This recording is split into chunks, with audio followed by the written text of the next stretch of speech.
What's up, everyone? Arctic here, and today, like I said, I was going to post on the weapon skins and kind of talk about the weapon skins and the season pass that Epic is releasing with Gears of War.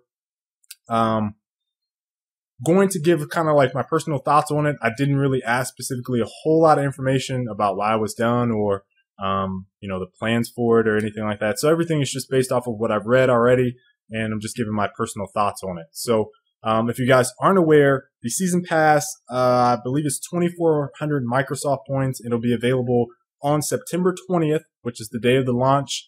And it's going to include the first 4 installments of downloadable content for Gears of War.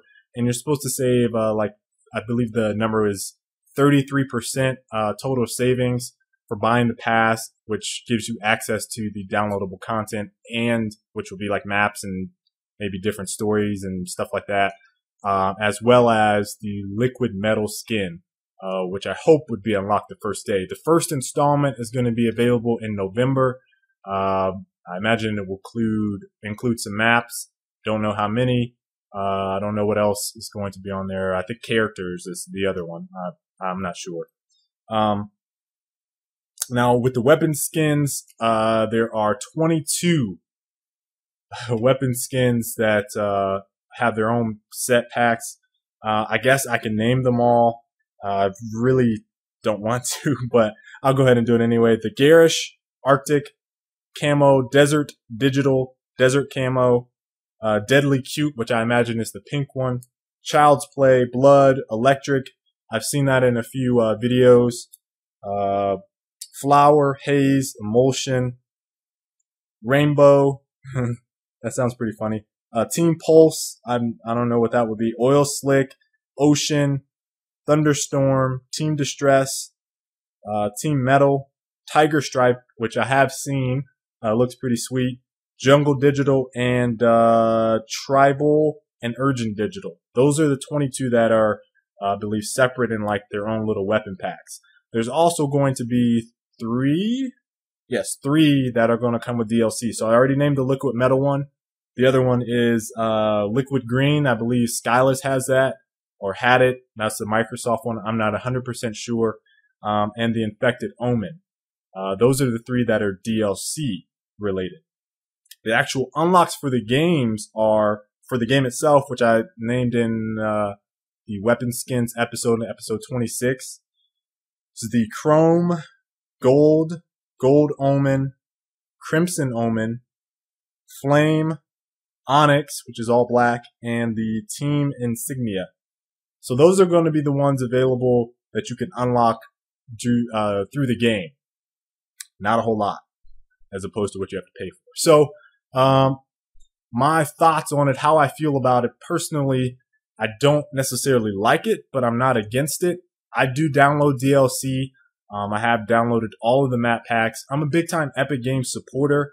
I purchased almost all of their games since I was old enough to really buy games and stuff. So in that regard, I can't be too upset about it. My issue is just in the manner that it's been presented, I guess, as well as some other things. So the biggest issue that I think that I have that is more of an industry thing than I guess necessarily blaming it on Epic or Microsoft is that we are already paying for a game and they are applying, I guess it would be like League of Legends or freemium type business models to something that we're already paying a lot of money for. So for a game like League of Legends, for example, the game is free to download, but you can purchase characters and different things like that in the game. So all those extras and add-ons you can purchase, but the game itself is free. So with this game or Battlefield or whatever other company, Epic Games, Call of Duty Elite, all that stuff, we're actually paying for the game. So we're already paying $60 for a game in an Epic's situation, Microsoft situation, however you want to word it. We're paying for $60 for the standard game.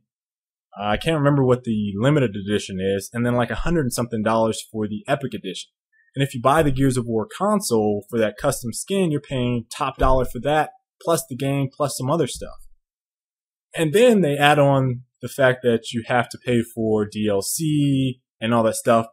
I feel like people feel cheated because they're already paying a lot of money for a game, especially for a Gears fan. Let's say you bought the Epic Edition, you dropped $100 and something on it. You bought, or some people that I've seen that commented on YouTube, they bought 4 different copies at different stores so they could get different characters, and then they can't even get all the weapon skins because those are in separate packs. That's a lot of money grab stuff right there.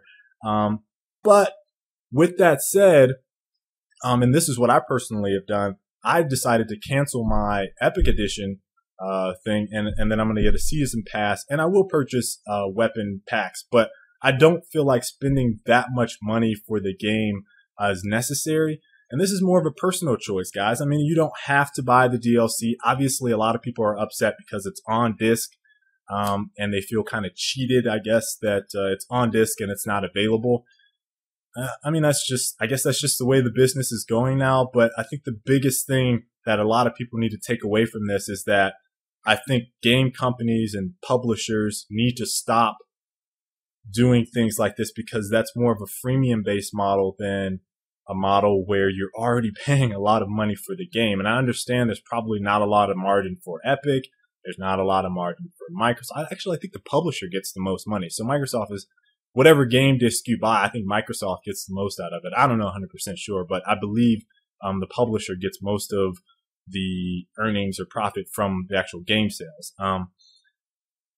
That's kind of how I feel about it. I mean, personally, I think that I would not really, I guess, be too upset if there were more unlocks than there were things that you had to pay for. Like if it was at least balanced, say 12 and 12 or something like that.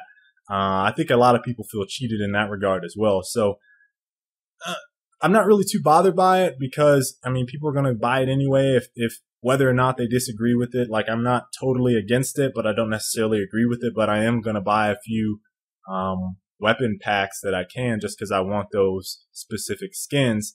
I just am not happy with the way it's done and how it was kind of just thrown upon us. If they would have said that from day one, that was the plan, and I'm sure Microsoft and whoever else executive decisions were in that had to play some part in not announcing it sooner. But I don't know. I mean, it doesn't really bother me too much. And like I said, I support Epic, and I always have. I'm probably one of the biggest critics, but at the same time, I've always been loyal to their games, and I've bought a lot of stuff from them. So can't really say I'm too mad. I think that, you have to make your own decision whether or not you want to purchase it or not. And maybe if a lot of people don't purchase it, it won't happen in the future, but I think a lot of people will. So it's not like, I mean, you can complain if you want to, but if you're going to just buy it anyway, then it only reaffirms that what they're doing is correct. So, yeah, that's how I feel about it, guys. Not too upset about it, but, that's it. That's the info. Hope you guys enjoyed it. And gotta give some shout outs real quick, because I hit 10,000 subscribers. I want to do a separate video, but I don't know if I want to dance and do like a little jig or a shimmy or whatever. But thanks a lot for all the support. I got a lot of people on Twitter, Pistol B, CDN, Guy Blaze, a lot of people. I could just thank you so much. I think I probably will do a formal thank you and 10,000 subscriber video, but this is this season pass video, guys. And I hope you guys enjoyed it. Leave your comments, questions, concerns, your feelings on it. Leave that all down in the comment section, guys, and I will catch you later. Peace.